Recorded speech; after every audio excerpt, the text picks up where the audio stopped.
Okay, so looking at the 10th place now. So kind of a common issue here is that the tens place was right there, but the 10th place is the very first one after the decimal point, if you look at our little chart over here. So it's a little bit confusing and a little bit inconsistent, which is kind of frustrating that there's a ones place, but there is no once place, if that kind of makes sense. If there was, it would be nice if it stuck right there after the decimal point. And if you know the answer as to why that is the case, feel free to tell me, because I do not know why it's inconsistent like that. But that's kind of a common thing that my students have a hard time with, is that the first place after the decimal is the ones and then the tenths, but then the first one to the right of the decimal is the tenths place. So again, that one is lower than a 5, so we're just going to keep this as 43.9. Okay, so thousands, again, it's got that TH on the end. So again, that means it's going to be on the right side of the decimal. And if you're having a hard time with the vocabulary, again, the chart at the very top of these notes has all those listed out there. So again, there's the tenths, the hundredths, and the thousandths. So I look to the first decimal to the right. That 9 will force that 1 to go up, making this a 0.982 as a rounding. So hopefully that's making a little bit of sense. If it's not, please feel free to ask and stop me at any time. I'm more than open to your guys' questions here tonight. So appreciate you guys working hard. So this estimation right here, it's asking me to estimate these by rounding each number to the nearest whole number. So again, whole number, I just basically want to have no numbers after the decimal.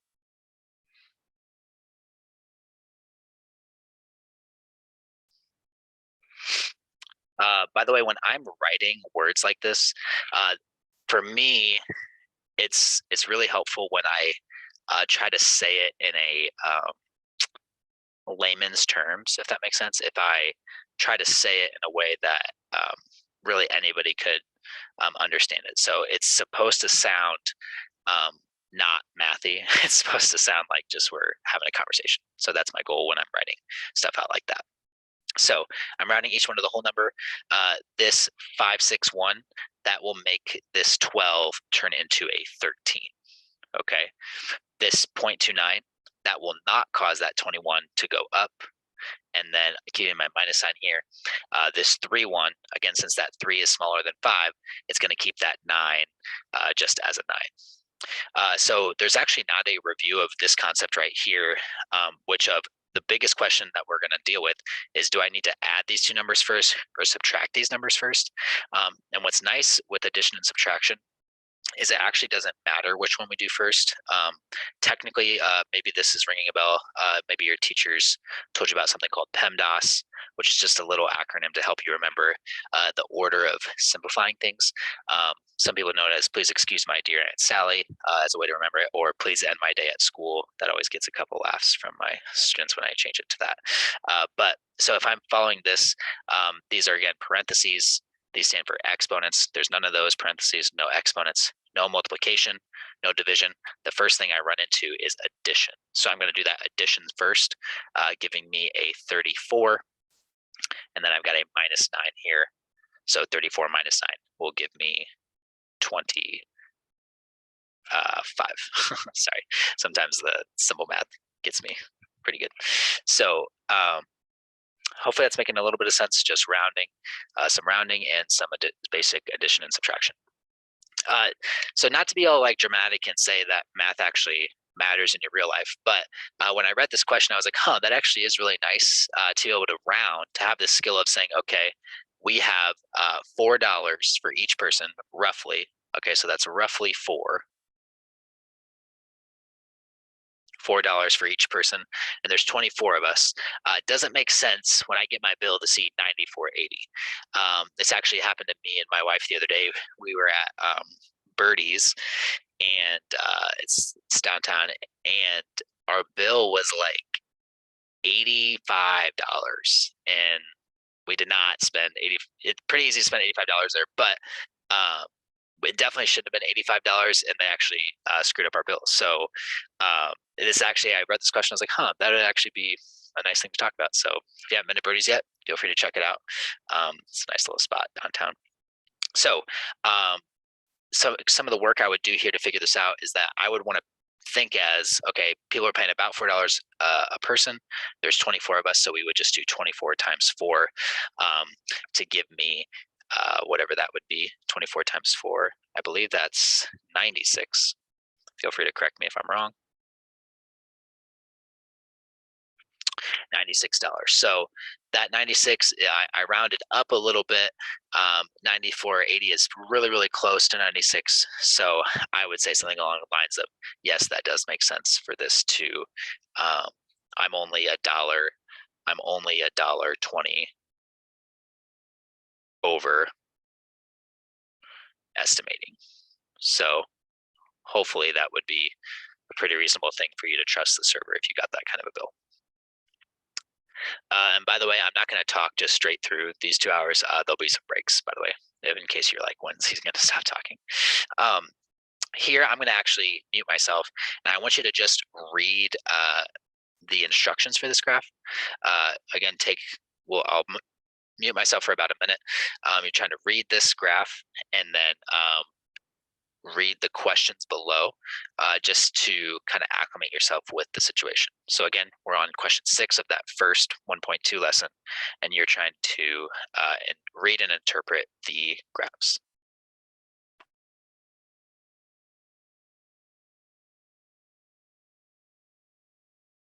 Okay. So again, Asia's clearly dominating with a little over 2,000 on the bottom down here. Obviously, that's not 2,000 people. That's in millions. So that's a lot of people. If this would be 200 million, this would be 2,000 million, which it's kind of a weird number that actually puts us way, way higher than 200 million. So Asia's clearly dominating there. And as we look at that down here, what is happening to where Asia jumps to the very bottom when we look at the graph in a little bit of a different way? So again, the internet penetration, okay, is talking about that percentage of people actually having access to it. So if you're not sure about Asia, there's a ton of people there, and so that's why they're just clearly having so many more people, but the percentage of people that actually have access is so much lower. So again, which continent has the most people with internet access at home? We would say Asia. Looking at that first graph, clearly dominating, and then the least, it looks like it's Oceania/Australia.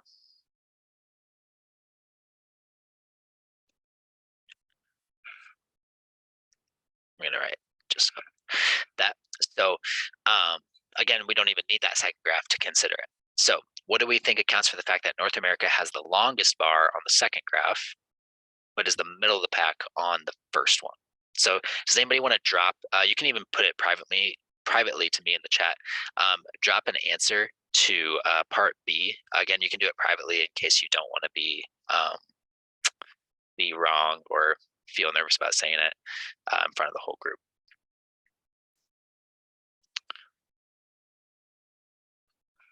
Again, looking for anything in the chat, trying to answer part B. Just, it doesn't even have to be a complete sentence, just a quick thought.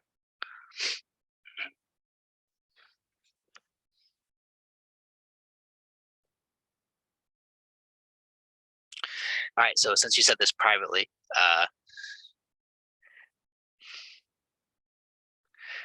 so Stephen, thanks for saying it publicly.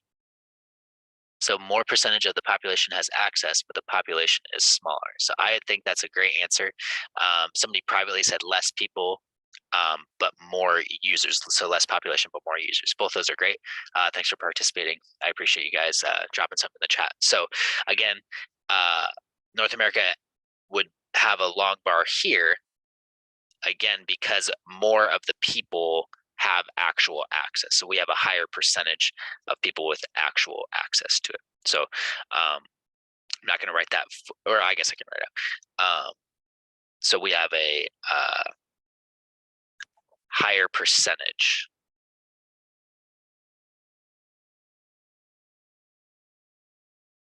of our population has internet access?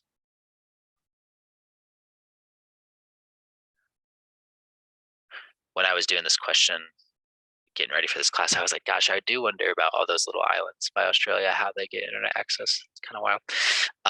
If you know about that, feel free to tell me because I was actually thinking about it probably longer than I needed to be.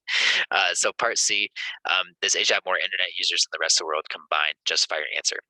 So when I did this, basically up here, I just said Asia was a little bit over that 2000 mark. I just said that they were around 2100.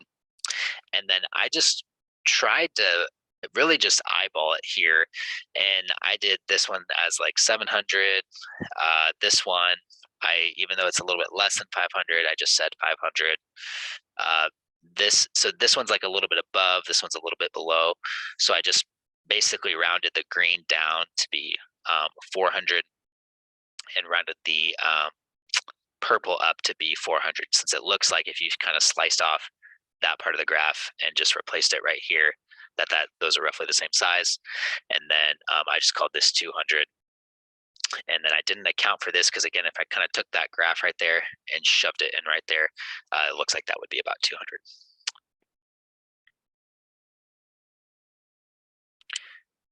Wow.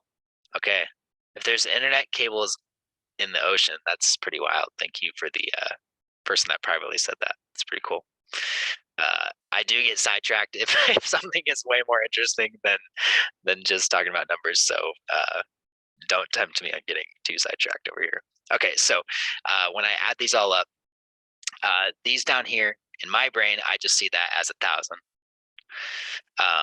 And then over here, again, it doesn't really matter that we're saying like 1,000 and 1,200 and 2,100 because we're using the same unit of measure. Like it's fine that I'm not adding the extra like 6 zeros on the edge of here because it's just not necessary when we're all talking about the same unit. So when I add those together, I get 2,200.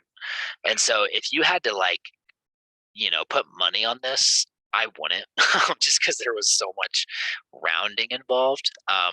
Because the question just says, does Asia have more internet than the rest of the world combined? Justify your answer. And I forget what the actual answer key says. It says answers will vary, which is kind of lame.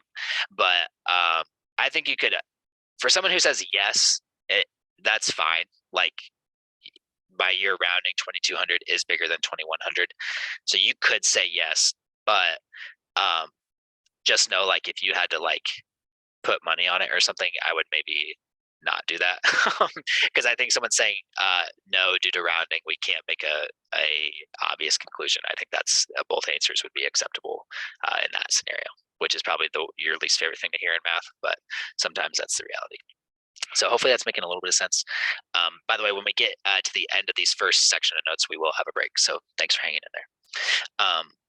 So again, I'm going to stop talking for a second, and I want you to just read number 7 to the best of your ability, and do your best to try to answer A and B. And before I mute myself, it is really tempting to just try to like passively like intake all of this. Like I taught over during COVID, and I was a student getting my master's during COVID, so I totally get it.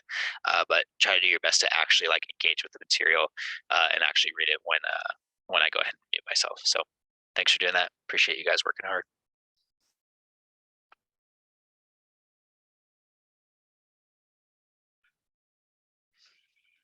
Okay, so as I'm looking at the chat here, when do the highest percentage of office workers feel they are most productive? It looks like a lot of people were saying, I think the first few hours.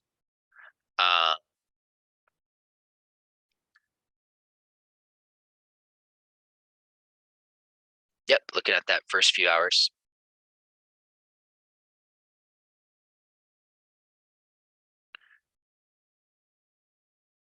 And then what percentage of office workers feel they are not most productive during regular hours? Looks like that would again be 34%, adding up that before and after business hours.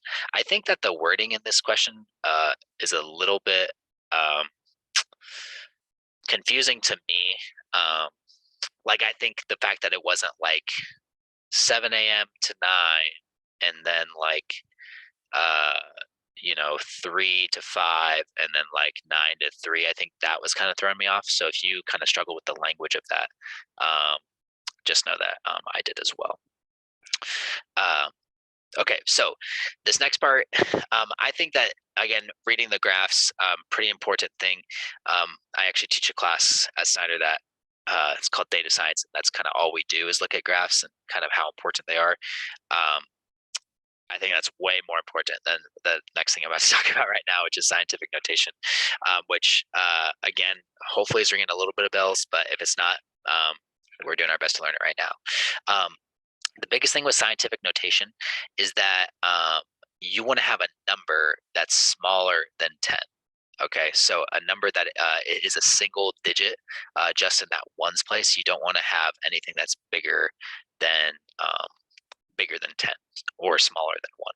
So 32,500 is bigger. Our decimal point is over here.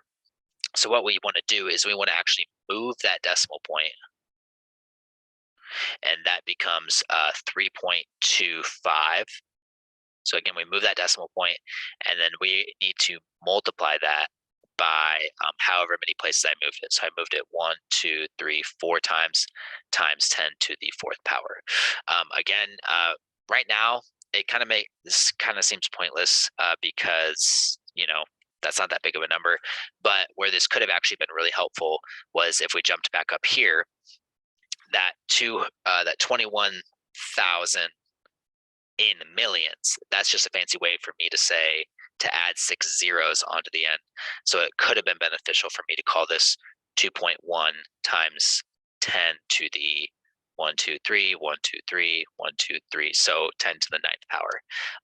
And again, as numbers just get bigger, as we deal with stuff like that, it could have been beneficial. But so again, if it seems kind of like, why are we doing this on these smaller examples, it probably doesn't seem to matter why we would do it. So again, here it works going the other way as well. 1, 2, 3, 4, 5 decimal places to make it 1.2. So again, we want to notice that both of these numbers here are bigger than 1, but they are smaller than 10.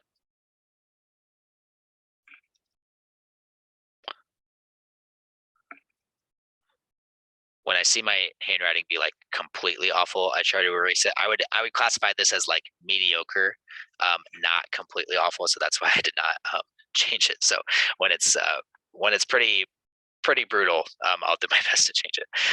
So this becomes, again, I moved it 1, 2, 3, 4, 5 to the right. So that becomes 10 to the -5. That's what we would want there. So again, we kind of got to be able to go both ways in case it would be more helpful to write it as just a standard number. So since this is a positive 5 means I'm going to move to the right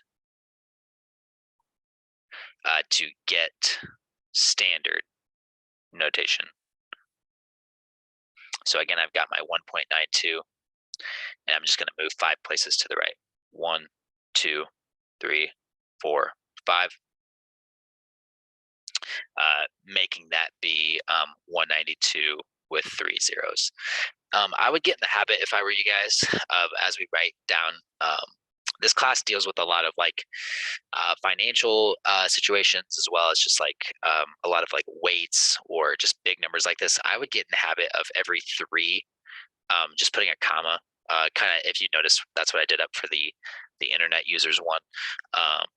Every 3 places I would add a comma, but you obviously don't have to, but it makes your life a little bit easier. So again, since this is a negative now, I'm going to move my decimal, move to the left to get standard.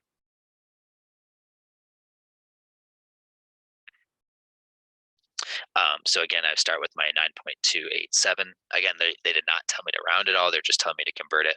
And I'm just going to move it 4 decimal places. 1, 2, 3, 4. And I try to always like make my movements big enough for me to like place a 0 in there. Like if you would have just done this, it went 1, 2, 3, 4. Like, it's just hard to see it. So try to be a little bit dramatic, if you will, when you're doing the decimal places, so you can actually fit the zeros in those little, crevices or whatever you want to call those. I do want to make a quick note before I jumped out of here. When we would want to move for, if you just like think right means positive, that necessarily won't get you what you want, because when we went from standard to scientific, we had to move left for the positive exponent.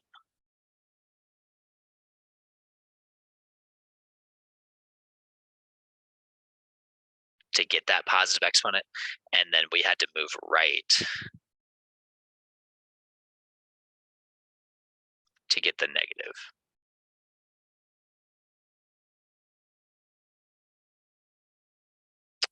So again, you kind of got to pay attention to what version you're given. Basically, if you have a negative exponent,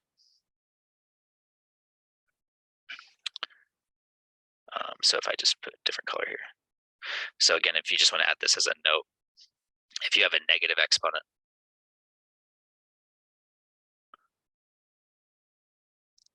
that's going to be a very small number. So again, whatever form you're given in.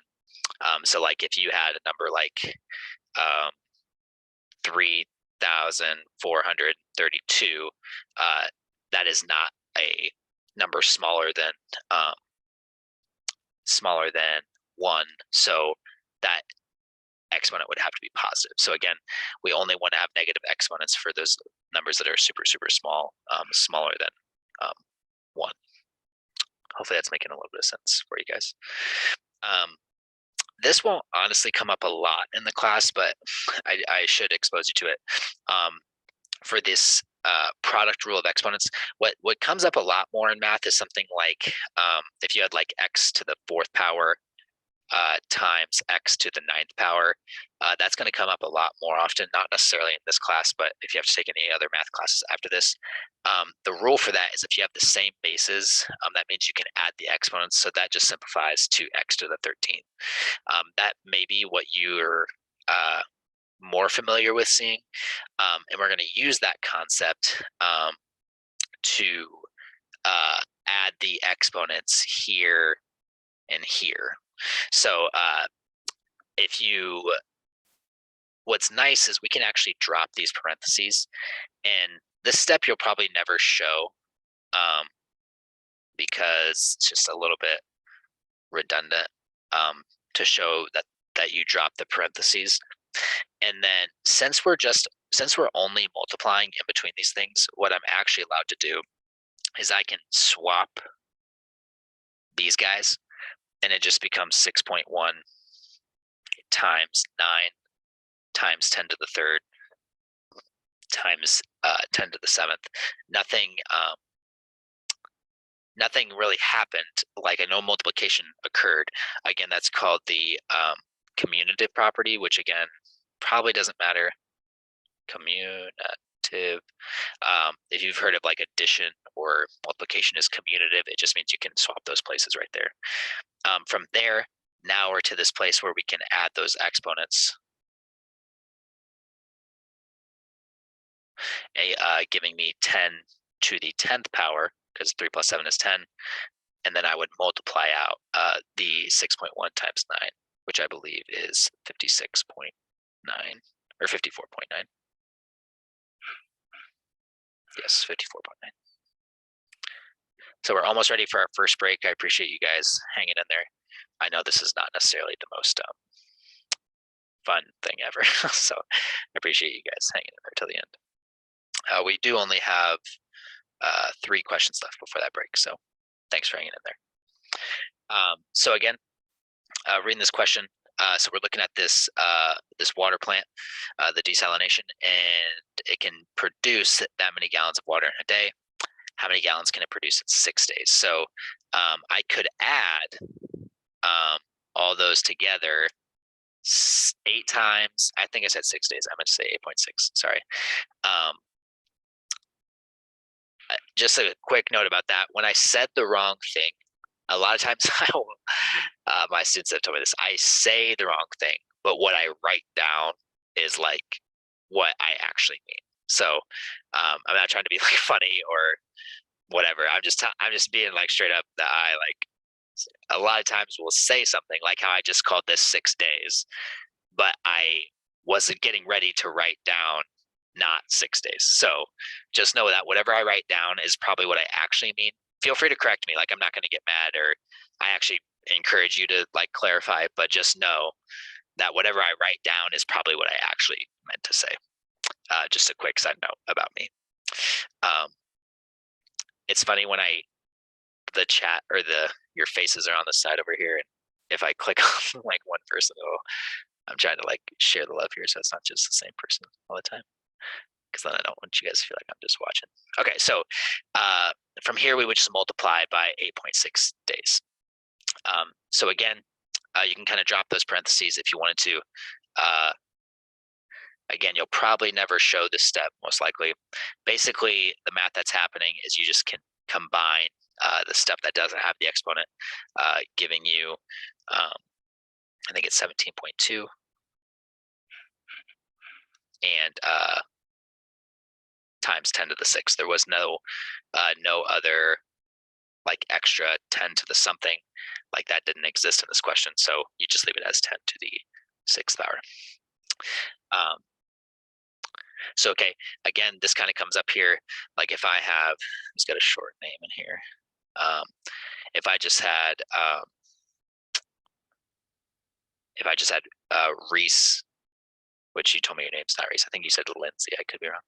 If I had like Reese to the 6th power over Reese to the 3rd power, I'm actually going to do the 2nd power because 3 might get a little confusing. I can just call that Reese to the 4th power. All you do is subtract those exponents. Okay, so we're going to do that same thing here with the harder examples, but what's tough is that those are both negative. So you want to keep in mind that notice I just did 6 minus 2 to get 4.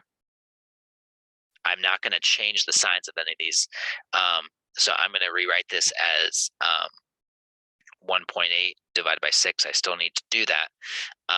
But I have to do times 10 to the -4 minus -7. So again, you got to keep those signs. A lot of things can get jacked up when those signs aren't just positive. And I actually, when I was getting ready for this, I didn't get the same as the answer key. I was like, what did I do? And I actually just wrote -4 minus 7, which is not correct. You got to do minus the -7. So you take whatever's up there minus whatever's on the bottom. Again, just a quick refresher about subtracting with negatives. Anytime you're subtracting, if I'm not trying to insult anyone's intelligence here, I just know that sometimes people have a hard time with subtracting negatives. 5, 6, 7. So I started at, this is telling me to start at -4 and then go left and then the opposite sign 7 directions. So I starting at -4, I try to start going left, but then that second negative tells me to actually go the opposite direction 7 places. So I'm actually going to go 1, 2, 3, 4, 5, 6, 7. I think my -4 was in the wrong spot. My -4 was at -3, so I apologize. So again, there's going to be something called keep change that we're just going to probably say. But again, I'm starting at -4. Both those negatives, the first negative tells me to go left, but then the second negative tells me to go the opposite direction. So I'm going 7 places in the opposite direction. So 1, 2, 3, 4, 5, 6, 7. There we go. Give me my answer of 3. So again, anytime the shortcut you probably heard before is keep change, where anytime you have subtraction with an extra negative, these happen to both be negative, so it still applies. You keep that first thing, and then you change this sign and change this sign, giving you -4 plus 7 to equal +3. Okay, so that final answer is 1.8 divided by 6, which is 0.3 times 10 to the +3. If you were to submit that like on an assignment, it would actually count that wrong, and it's because this 0.3 is smaller than 1, which we said that scientific notation is needs to be stuff that's between 1 and 10. So I actually have to move this over 1, making it 3 times 10 to the, I'm blanking right here. So 0.3, 1, 2, 3 times 10 to the second power. Since I moved that decimal place 1 to the right, I had to take 1 off of the 3. Okay. One way you can check that, when I just had that brain fart for a second, when I moved that 1, 2, 3 places over, I got 300. And then if you just wanted to double check your answer, 3 times 10 squared, 1, 2, that also gives you 300. So if you want to check your answer doing that, that'd probably be a good idea. Okay, last one here, and then I'll stop talking. So planet A, it's got this mass of super big number.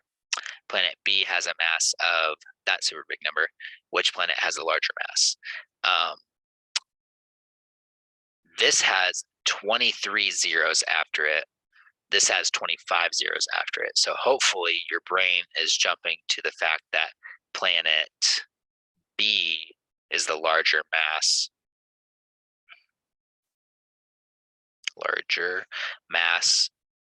Because it has those two additional zeros on the end. So again, that because it has that 2 additional zeros.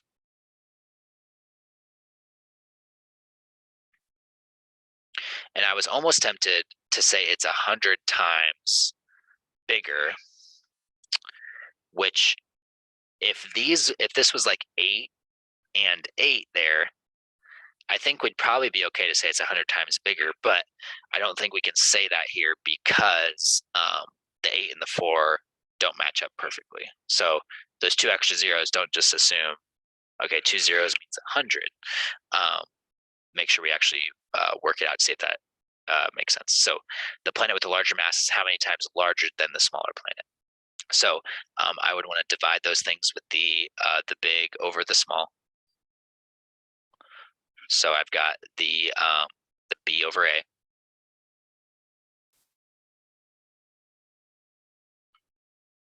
And actually, when I worked this out ahead of time, I did actually like draw all this out. Like I did all the 25 zeros and 23 zeros, but I will spare you that. So 4 divided by 8, that's 0.5. And then that should be 10 to the second power, because 25 minus 23 is 2. And then again, we get that same issue that we had up here, where you have a 0.5. So you're going to want to move that decimal place over, making that 5 times 10 to the first power, which that would be 50 times larger. So it says write the answer in standard notation. Again, that wants you to say that it is 50 times larger.